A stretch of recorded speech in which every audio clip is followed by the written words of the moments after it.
Have you ever wondered how a simple idea, maybe one you've had yourself, turns into a real working tool that people all over the world can use on their WordPress sites?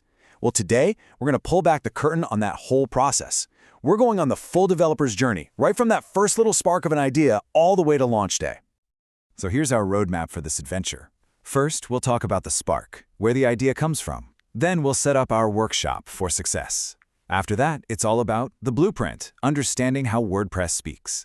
Then comes the fun part, the construction, followed by the grand finale, the launch. You know, every great plugin out there, every single one, started with just a simple thought. It's almost always someone saying, hey, I have this problem, or, you know, it would be really cool if WordPress could do this. I mean, have you ever been there? You're working on your site deep in the zone, and you just think, man, I wish there was a button for this, or why can't I just do that one thing? Well, that feeling, that's it. That's the birthplace of a plugin. And that's exactly what a plugin is. It's basically a little bundle of code that you can add to your site to give it new superpowers. But here's the really brilliant part. It does all this without ever touching the core WordPress software. It just snaps on top, which makes it incredibly powerful, but also really, really safe. Okay, so we've got our amazing idea. Now, we can't just start building it on our live website. No way. That would be like trying to build a new engine while the car is speeding down the highway. We need a proper workshop, a safe and controlled place to create.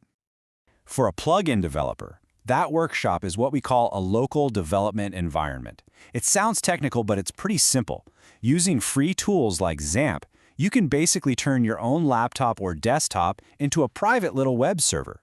It's a perfect copy of a live WordPress site, but it's all happening safely on your own machine. So why bother with this? Well, it's an absolute game changer. It's safe, you can experiment, mess things up, and it doesn't matter because your real site is untouched. It's lightning fast, because there's no uploading. It's totally private, and best of all, it's free. This is how the pros do it, for sure. All right, our workshop is all set up.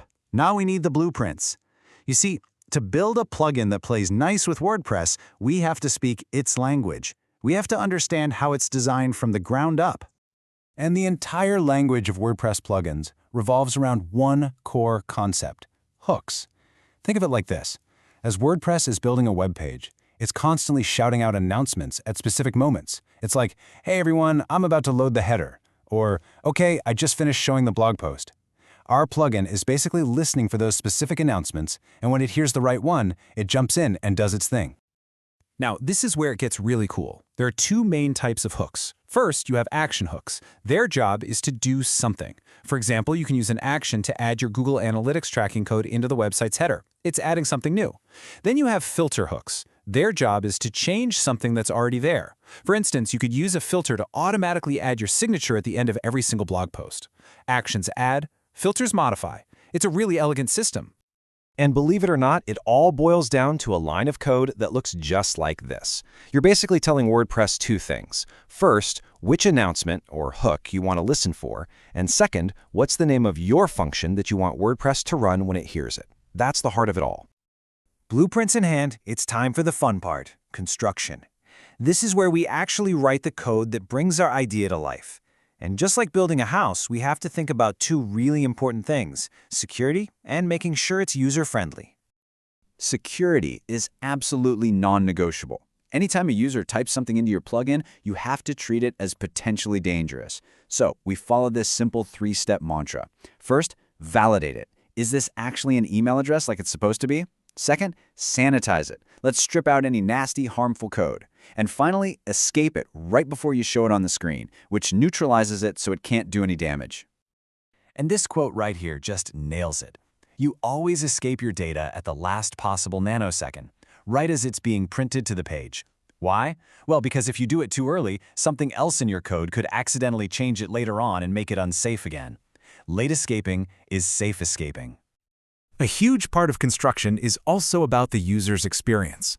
WordPress has a default way of adding extra data called custom fields, but let's be honest, it's pretty clunky. A really well-built plugin will create its own beautiful, intuitive settings page, making it a dream for the user to work with. Okay, deep breaths. The plugin is built, it's been tested, it's secure, and it's user-friendly. We are now at the final stage. It's time to package this thing up and share it with the world on the official WordPress plugin directory. Now you might think the most important file for your launch is some complicated piece of code. Nope, it's actually a simple text file called readme.txt. This one file is your entire public face. It creates your plugin's official page from the description and installation instructions to the FAQ and screenshots. A great README file is everything. Now, to get on the official directory, you have to play by their rules. They use a system that requires your files to be organized in this very specific way. Your main, stable code goes in the trunk. Your screenshots and banner images go in assets. And every time you release a new version, like 1.0, then 1.1, you put a copy into the tags folder. It's all about keeping things neat and tidy for updates. And after all that, this is the payoff. You submit your plugin, you upload your files, and suddenly, it's real. Your idea, that little what-if you had, is now a real thing with its own page on WordPress.org, ready for literally millions of people to download and use. It's an incredible feeling. So, there you have it. The whole journey, from start to finish. It's not some secret, mysterious process, right? It's a series of logical, manageable steps. So I guess the only question left is, what problem are you going to solve first?